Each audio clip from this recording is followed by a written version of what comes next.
tulong na sa kanilang pagtatanim, sa mga pananim, gamit sa pagsasaka, na patatagin po nila ang kanilang mga samahan. Ang kalidad ng aming mais ay mapaganda, mapapatagal siya, at ang pinaka-layunin po diyan ay magandang kita at mataas na nito sa aming mga magtatanim.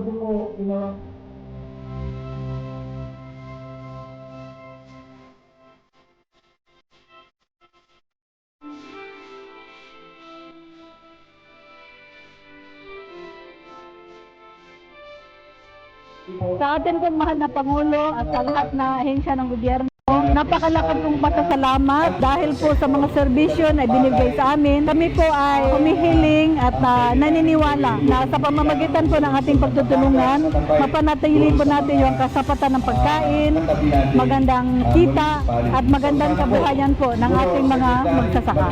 Dahil marami pa rin kami dito mga livestock and mga hog raisers, mga poultry farmers, yun po ang itinutulong ng lokal na pamahalaan para ho sa ating mga local farmers. Sa ating Pangulo ay marami pong salamat sa kanya pong mga proyekto na kanya pong ginagawa para po lalong mas mapabuti at mapalakas ang mamamayang Pilipino.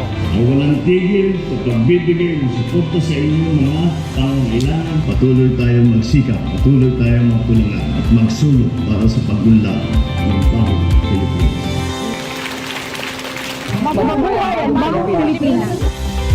Sobrang makakatulong po lalo na po sa aming mahihirap at lalo na po sa akin na nag-aaral pa po. Makakatulong po ito sa pang-araw-araw po namin pangangailangan. Ang ganitong programa po ay napaka-importante po talaga. Ang bilis ng action po, like 1 minute lang po.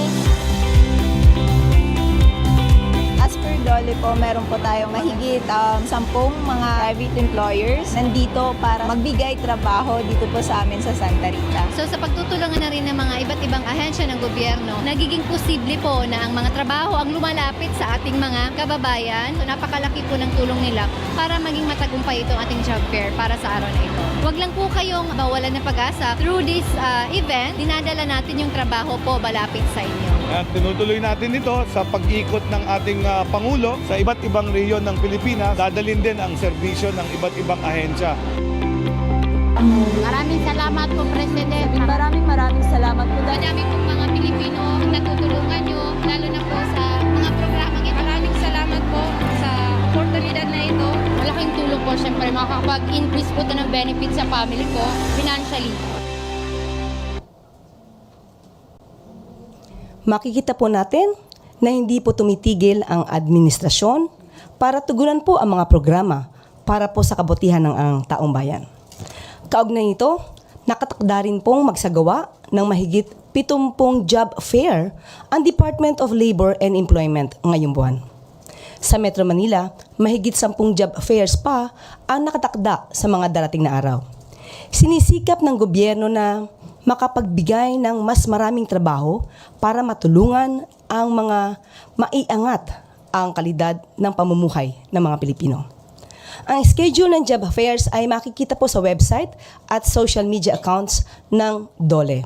At ngayon, handa na po tayong sumagot sa inyong mga katanungan.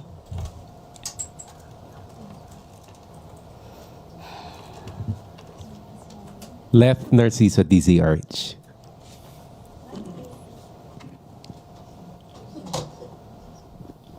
Good morning, Yusek. Morning. The spread of misinformation became rampant, and no less than the First Lady has been a victim of fake news. What are the steps being taken by the Palace or PCO to combat misinformation? Yes, it's very obvious that more fake news are lingering. Maybe because of the present situation regarding the arrest of former President Duterte. We are taking steps like what we had last week. We had this live discussion with the concerned authorities to answer all those issues that had been raised by some people from the mainstream and also from the social media. So with this kind of projects that we have with the PCOO, like the press briefing and the live discussion, I think people will have this chance to know what is fake news and what is not. I understand NBI is making a plan of action as well as the PNP to run after fake news peddlers. Kayo po sa PCO, nakikipag-ugnayan ba kayo sa mga agency na to? Opo, makikipag-ugnayan po tayo, lalong-lalo na po talagang dumarami po ang fake news para po malihis ang katotohanan. Kitang-kita po ninyo, kahit po mismo si ES, dating ES, Medialdea, nakita po natin kung paano po ba niya nabanggit na nawawala ang dating Pangulong Duterte na yun po ay pinasinungalingan mismo ng ICC. So yung mga ganun pong mga irresponsabling mga pananalita ay dapat pong ang tao ay magmasid, mag-isip at matuto pang mag-evaluate para po hindi po nagugulo ang ating isipan at damdamin. Pero naniniwala po ba kayo it's about time na may masampulan dun sa mga nagpapakalat ng fake news? Pinag-aaralan po natin yan. Follow up to the same question. No. Eden Santos, Net25. Good morning po, Yusek. Kumusta na po si dating Pangulong Duterte? Minomonitor din po ba ng administrasyon yung kanyang sitwasyon sa The Hague at yung kanyang medical condition? Kasi po nung humarap siya sa ICC, parang medyo kakaiba yung boses niya. Ang sabi po ni Senator Bongo ay parang hindi yata binibigay yung kanyang gamot. Yan po ay kanyang opinion lamang ni Senator Bongo. Unang-una wala po siya doon sa lugar. At nadinig po mismo natin sa ICC kay Judge Mutok na ang Pangulo po, ang dating Pangulo po, ay yun sa mga doktor na tumingin sa kanya ay nasa magandang kondisyon po. Mentally aware, mentally fit. At patuloy po rin na chinecheck ang kanyang kondisyon. So, kung meron po mga ganitong klaseng mga haka-haka, muli, katulad ng sinabi ni Senator ni Senator Bongo, dapat siguro ay kanya munang alamin. Alamin ang katotohanan dito bago po magbigay ng baka hindi nabibigay ang kanya mga gamot. Tandaan po natin, ang ICC po, may mga doktor po sila naka-assign dyan. Ngayon, kung araw-araw po natin i-monitor, uli sasabihin natin, wala po kasing jurisdiction na ang Pilipinas kasi po ang dating Pangulong Duterte ay nasa kustodiya na po ng ICC. So sila na po talaga ang magbibigay ng maagarang pag-check up or mag-undergo po ang Pangulong Duterte sa check up po na ibibigay po ng ICC. Pero kung mayroon pong hihilingin, of course, ang dating Pangulong Duterte, maliban po sa kanya, kahit po yung mga victims ng EJK, sila rin po ay bibigyan po ng kaukulang tulong kung kakayanin po ito. At kung ito naman po ay hindi po palalabag ng anumang batas natin. Speaking of EJK po, nabanggit po ninyo, may mga lumalabas din po sa social media na ginagamit yung mga pictures ng mga namatay na sinasabing biktima ng EJK, hindi naman po pala biktima ng EJK kagaya nung kay Aling Sheila na lumabas po sa SOCMED. Ang anak niya ay namatay under this administration kay Pangulong Marcos. Yun pong yung sa isang doktor, yung father niya, sabi po EJK, hindi naman po pala EJK. Ano po ng government dito kung inaano din po natin itong mga fake news na ito?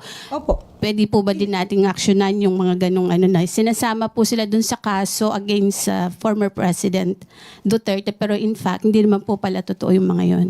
Siguro sa dami-dami po ng fake news na lumalabas ngayon, makakatulong po ang media. Lalo na po ang mainstream media.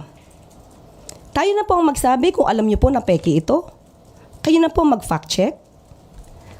Kayo din po ay pinaniniwalaan dahil may kredibilidad din po kayo. So kung ano po yung lumalabas na fake news, magtulungan po tayo para sa bayan po ito. Dapat din po nating ipaalam sa taong bayan na lahat ng lumalabas ng mga fake news na ganyan ay dapat na maputol. So hindi lamang po para si EJK, pati po yung mga fake news na lumalabas pabor kay dating Pangulong Duterte, sana po ay bigyan din po ng pansin ng media. At sana po din po, sa tulong din po ng mainstream media at ng social media, maipakita din po natin kung ano po talaga yung kalagayan ng mga biktima, ng pamilya ng mga biktima ng EJK. hindi lamang po tayo tutuon kay dating Pangulong Duterte dahil po ang mga biktima po ng EJK ay Filipino rin po. Pero ito po yung mga biktima ng EJK na sinasabi ng under the previous administration po. Binanggit po ni Let Narciso kanina kung may masasampulan na ba. Ito po ay identified na talagang kinumpirma ng mga kapitbahay. At least kilala na kung sino po yung tukoy na yung nag-ano ng fake news. Using pa nga po yung kaso ng EJK. Hindi ba tayo gagawa ng aksyon ng gobyerno or ang PCO since kayo po ay very active sa paglaban sa fake news? Siguro po uunahin natin mismo yung mga unang nagsalita ng fake news. So uunahin pa ba natin si former ES Medialdea? Kaya sabi ko po kanina ay pag-aaralan po muna. Thank you po. Maricel Halili, TV5.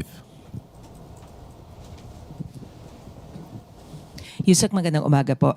May we have the Palace's reaction on Mayor Baste's statement over the weekend saying na walang utang na loob si Pangulong Marcos kasi parang nakalimutan na yung tatay niya, yung nagpalibing kay former President Marcos Sr. sa libingan ng mga bayani. Your thoughts on this, ma'am? Yes, opo. As early as 2016, dati pa pong senador ang Pangulo ngayon. Nagpasalamat na po ang Pangulo, 2016 pa po, sa Supreme Court na nagbigay ng desisyon na dapat ilibing ang kanyang ama sa libingan ng mga bayani. Nagpasalamat din po siya. At babasahin ko po ang mensahe. 2016 pa po ito na magpasalamat ang dating Senador Bongbong Marcos. And I quote, "We also would like to extend our sincerest gratitude to President Rodrigo Duterte as his unwavering commitment to this issue sustained us this past several months. Our family will forever be thankful for this kind gesture." Noon pa po sila nagpasalamat. At sinabi nga nila, forever silang tatanaw ng utang na loob sa napakagandang gesture ng dating Pangulong Duterte. Pero ang pagtanaw po ng utang na loob ay hindi dapat madiskaril at hindi dapat magtraidor sa batas at sa hustisya.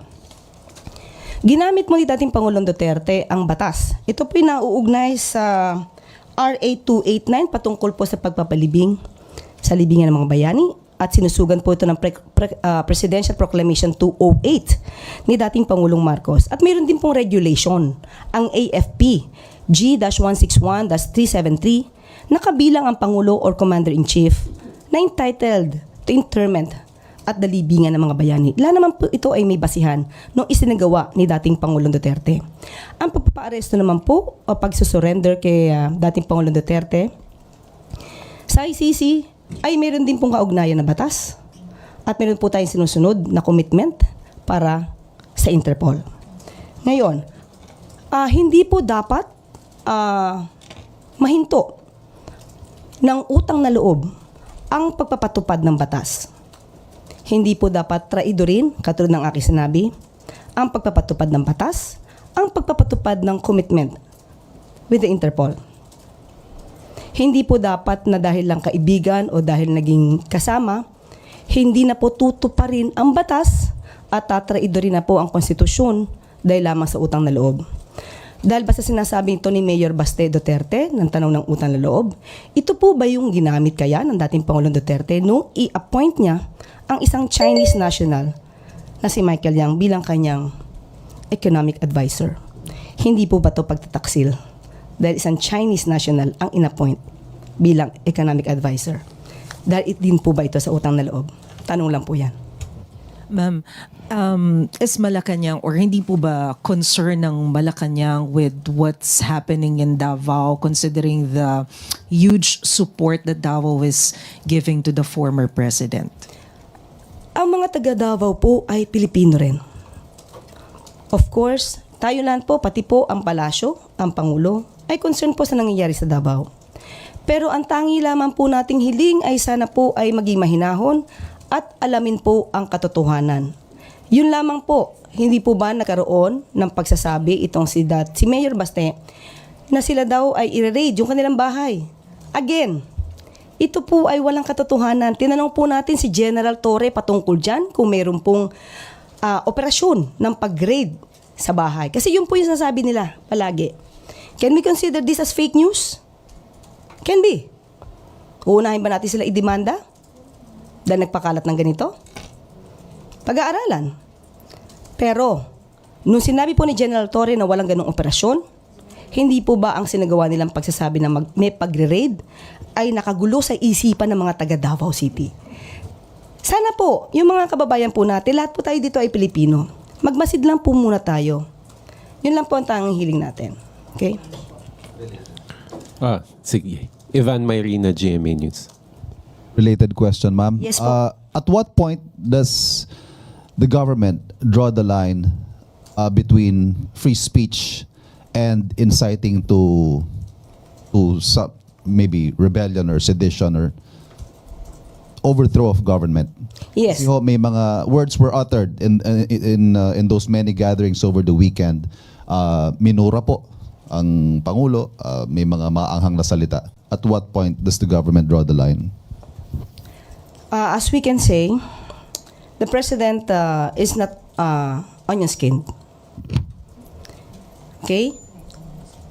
Usually po, hindi po siya nadadala ng ganyan.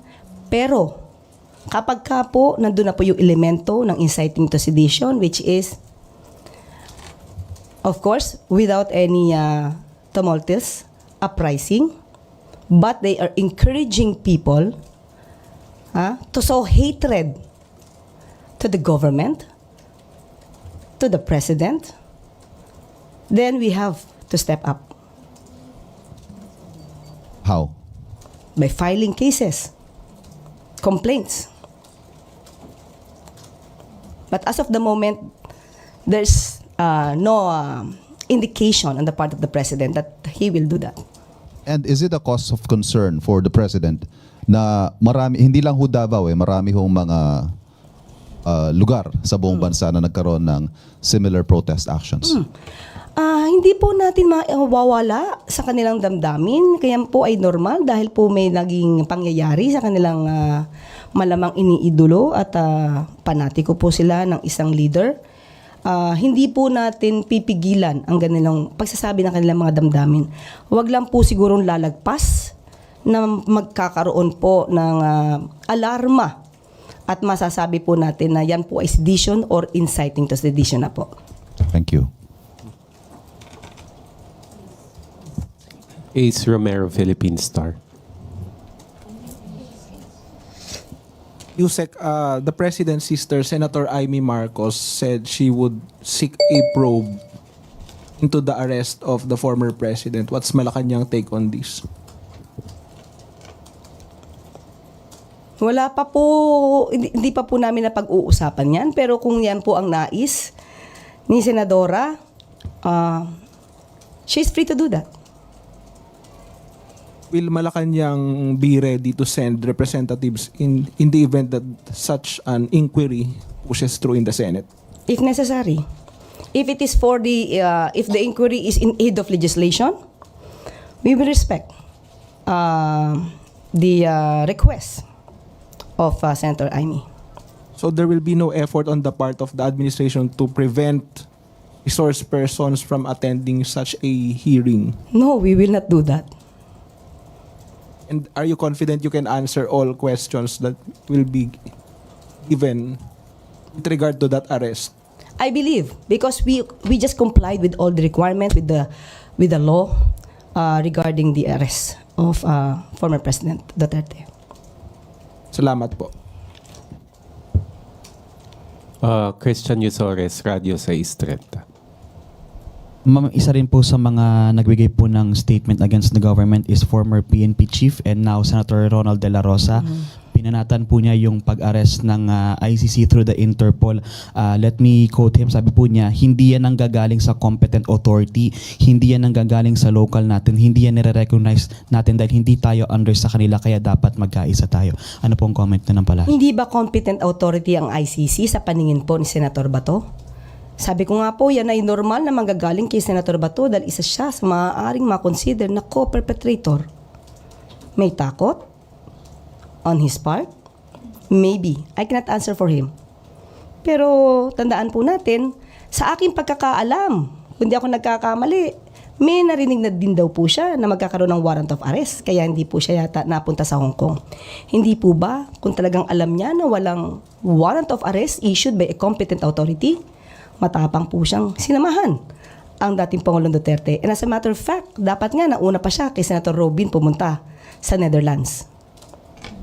Thank you po. Raquel Bayan, Radio Pilipinas. Good morning po, Yusek. Yusek, despite po nitong mga political noise sa bansa, may nakakausap po ba tayo ng mga investor, kung may mga idinudulog po ba sila sa bansa, or kung confident pa po ba sila sa ekonomiya ng Pilipinas? Sa aking palagay po, sa akin pong palagay, dahil magkakaroon po kami ng meeting mamaya with the BSP, hindi po naaalarma ang administrasyon patungkol po sa investors, dahil ang mga foreign investors po mas gusto po nila na ang bansa at ang mga leader ay sumusunod sa batas. Hindi po nagkakanlong ng mga tao na involved po, lalong-lalo na sa crime against humanity, specifically murder.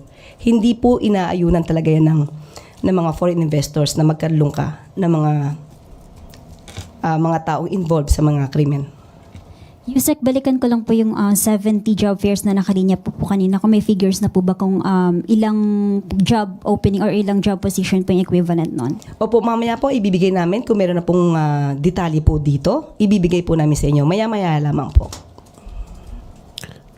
Lay Pardilla, PTV. Good morning po, Yusek.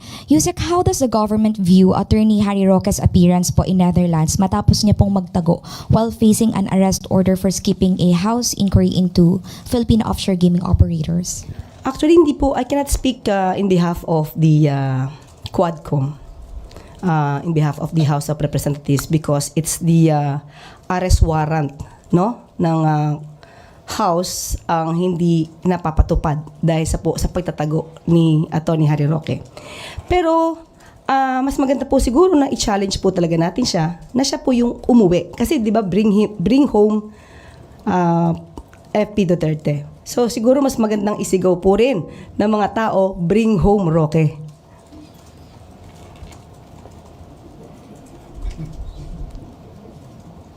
Nel Maribojoc, UNTV.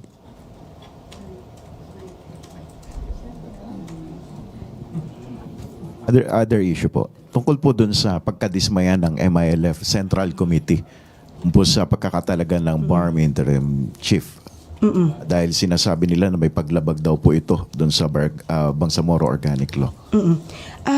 Sinabi naman po nung mga tao na umattend po dun sa MILF Consultative Assembly na meron pong prerogative ang Pangulo na mag-appoint po ng Interim Chief Minister. Sa ngayon po, bagong-bago po, ang hiling po natin sana po sa pamunuan po ng MILF, ay bigyan po muna natin ng chance.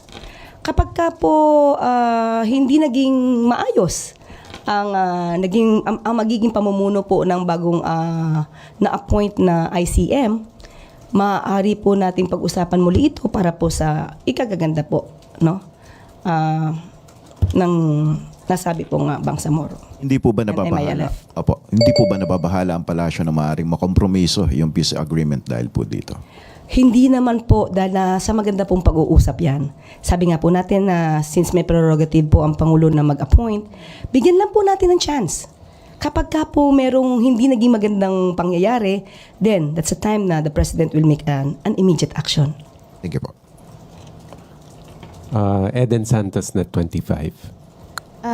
Yusek, yun pong pagkaka-aresto ni dating Pangulong Duterte, tatlo po sa alyansa senatorial candidates ang medyo dismayado po.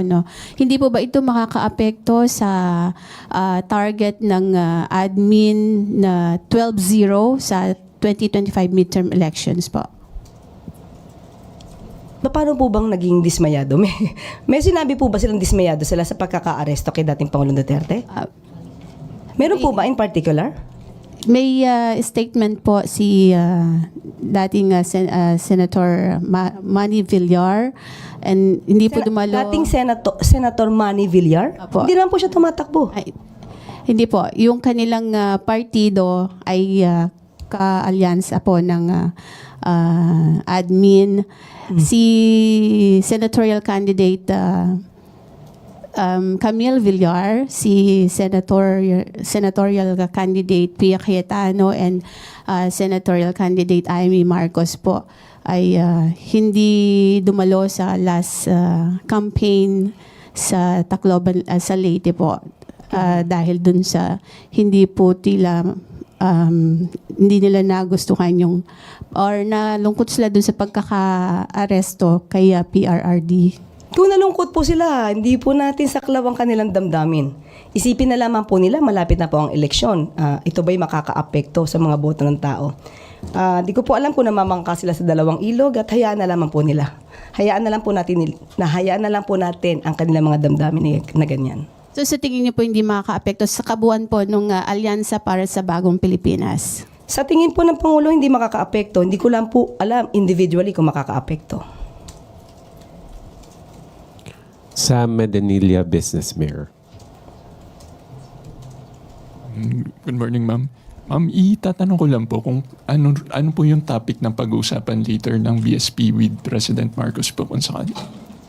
Wala pa po kaming agenda. Pasensya lang po. Meron lang po kami schedule na with the meeting with the BSP.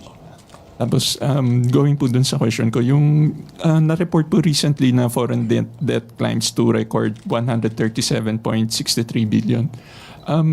Last year po, yung debt to GDP ratio raw ng Pilipinas medyo slightly higher compared dun sa target na 6.6%. Ang natala po 60.7%. For this year po ba, confident pa rin po ba ang Marcos administration na marireach po natin yung target natin na debt to GDP ratio for this year po? Of course, lagi po tayo dapat na positive. Ganun po. Despite po dun sa mga economic issues at geopolitical developments na nangyayari po. Hindi po kasi dapat nating isipin yung negatibo eh. Dapat lagi tayo mag-move forward para sa positive na mangyayari sa Pilipinas. Sige po. Thank you po. Last two questions. Christian Nel Salazar, RMN.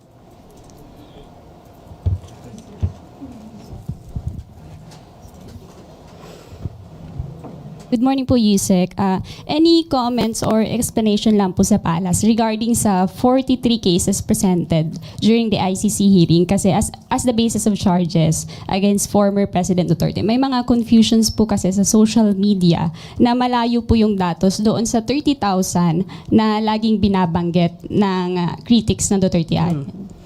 Okay, kasi po ang nagpresenta naman po ng mga ebidensya ay malamang hindi lahat naman po ng 30,000. So hindi naman po lahat, pag sinabi po natin na 30,000 talaga yung napatay according to the records, kung hindi po naman ito pa nabibigyan ng tamang materyales at pieces of evidence, hindi po ito didinggin. Ang normally po, kahit po dito sa Pilipinas, ang inaakyat lang po na kaso ay yung may mga dokumento na po at masasabi po na may probable cause. Pero yung combined 43 killings po sa prosecutor's case can still constitute po ba as crimes against humanity or may certain required number po para pumasok siya sa ganong kaso? Sa ano na po siguro yan? Sa pag-decision na po yan ng ICC. Wala na po kasi po tayong hawak dito. Yung government po ba nag-initiate din po ng independent investigation dun sa 43 cases before pa mapunta sa ICC? Ang pagkakaalam po natin, nagkaroon po ng pag-iimbestiga mismo sa Quadcom. Pero in particular na ang pamahalaan po ni Pangulong Duterte, in particular ang palasyo, wala po. Maybe po sa DOJ kung nakapagsampa na po ito ng mga kaso, yung ibang mga complainants. Malamang nasa DOJ po yan. Thank you po. Last question, Ann Soberano, Bombo Radio. Yusek, good morning. Pa-expound na lang po, Yusek, sana sa sinabi ni DILG Secretary Remulla na apat po sila kasama si Pangulong Marcos, Secretary Eduardo Año at Secretary Gilbert Chodoro ang nagplano po para maaresto si ex-President Duterte. Paki-ano na lang po yung circumstances at kasi parang ginagamit po ito, parang tinitwist po yung pagplano at makaliwat ka ng batikos po ang natatanggap ng mga nasabing opisyal. Thank you. Wala naman po dapat ibatikos. Kung nagkaroon man po sila ng pagmi-meeting, dahil ito ay ayon sa pagtulong sa Interpol, wala pong masama. Pero ako po bilang press officer ay wala pong particular, specific na kaalaman kung ano ang kanilang napag-usapan.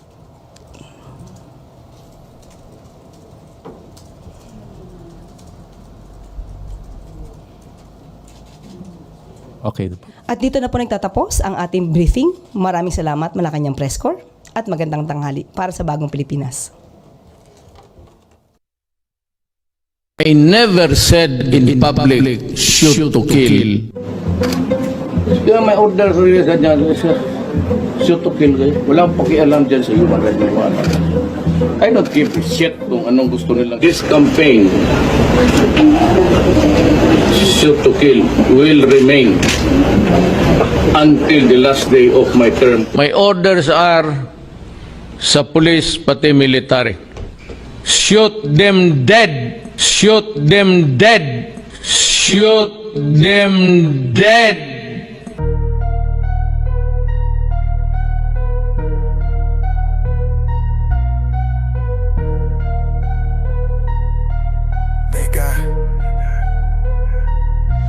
Sumiklab ang balita, huli ang demonyo, dati kang siga, ngayon umiiyak ang loko. Akala mo di ka mahahabol, di mahuhuli, ngayon sa selda mo umiiyak na si pare. Wala nang galamay, hoy di ka na hari, ubod ng yabang, puro mura na lang parate. Akala mo hawak mo ang batas, ngayon sa ICC dyan ka mag-angas. Oras na, bawiin ng lahat. Demonyo! Nang dugot luha ng mga inabuso mo. Demonyo! Walang takas kahit sumigaw ka pa. Demonyo! Sa pulungan mo, wala nang makikinig. Demonyo! Di ko ano na, asan ang yabang mo? Pusang ama ka. Di ko hala siya, asan na ang tigas mo? Pusang ama ka. Di ko ano na, iyak ka ng manggaluga mo. Pusang ama ka. Di ko hala siya, mapupulok ka na dyan. Pusang ama ka. Di ko ano na, asan ang yabang mo? Pusang ama ka. Di ko hala siya, asan na ang tigas mo? Pusang ama ka. Di ko ano na, iyak ka ng manggaluga mo. Pusang ama ka. Di ko hala siya, mapupulok ka na dyan. Pusang ama ka.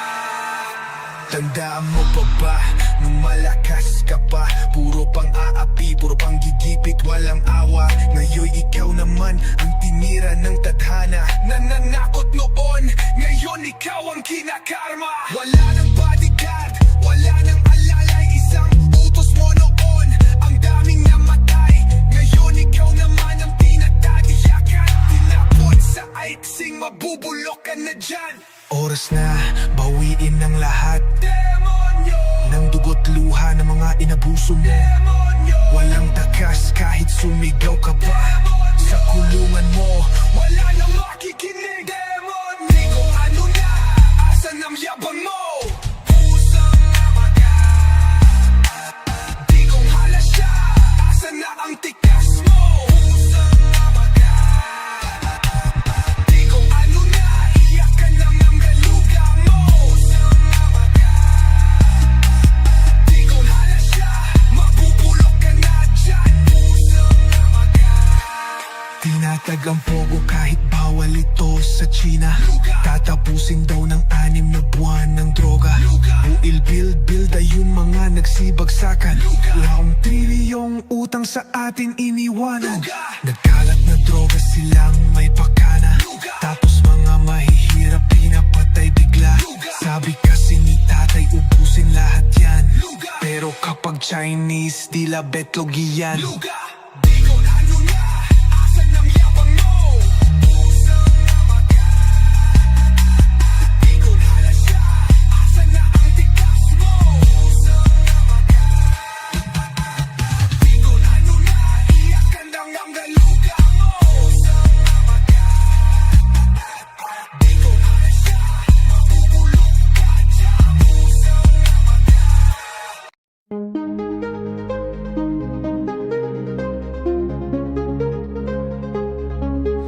Sa kamay mo, bayan ay nawala.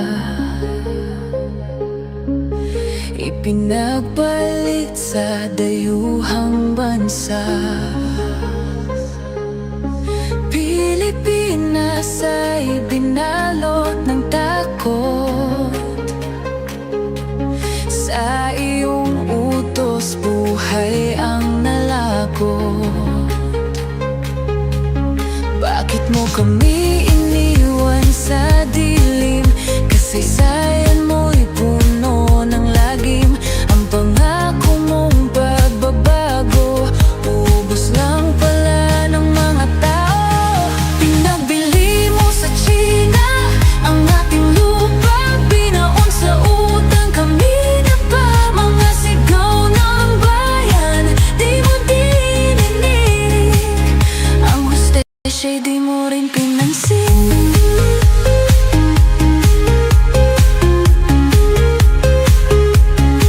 Kapalaluan mo'y di mapigil. Mga salita mo'y puro panggigigil. Naging madilim ang bawat kanto. Dugo ang iniwan sa ating kalsada.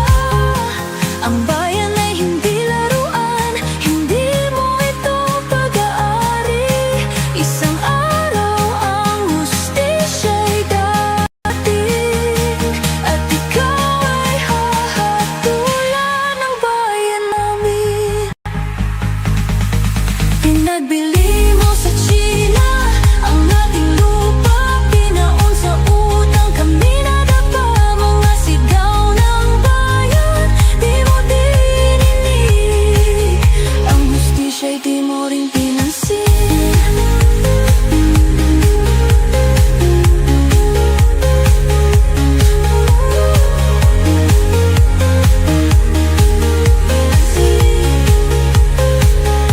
Ngunit ang bayan ay babangon muli. Si Marcos ay di nabibili. Mahal niya ang Pilipinas, di niya iiwan. Kami ay kanyang ipaglalaban.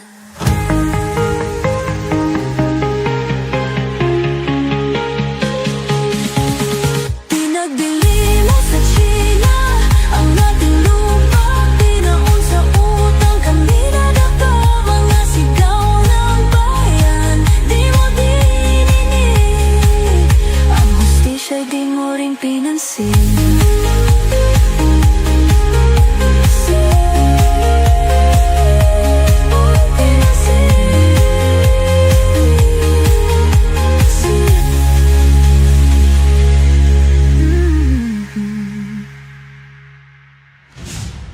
Kami ang bumbero ng Pilipinas, mga bayaning tagapagligtas. Ang paglilingkod sa amin ay likas. Ang bumbero ng Pilipinas, kami ang bumbero ng Pilipinas, mga bayaning tagapagligtas. Ang paglilingkod sa amin ay likas. Ang bumbero ng Pilipinas, ang bumbero ng Pilipinas, ang bumbero ng Pilipinas, ang bumbero ng Pilipinas, ang bumbero ng Pilipinas. Para sa mga maralita, may puso, may tapang, may Diyos. Para sa mga maralita, may puso, may tapang, may Diyos. Para sa mga maralita, may puso, may tapang, may Diyos. Para sa mga maralita, may puso, may tapang, may Diyos. Kami ang bumbero ng Pilipinas,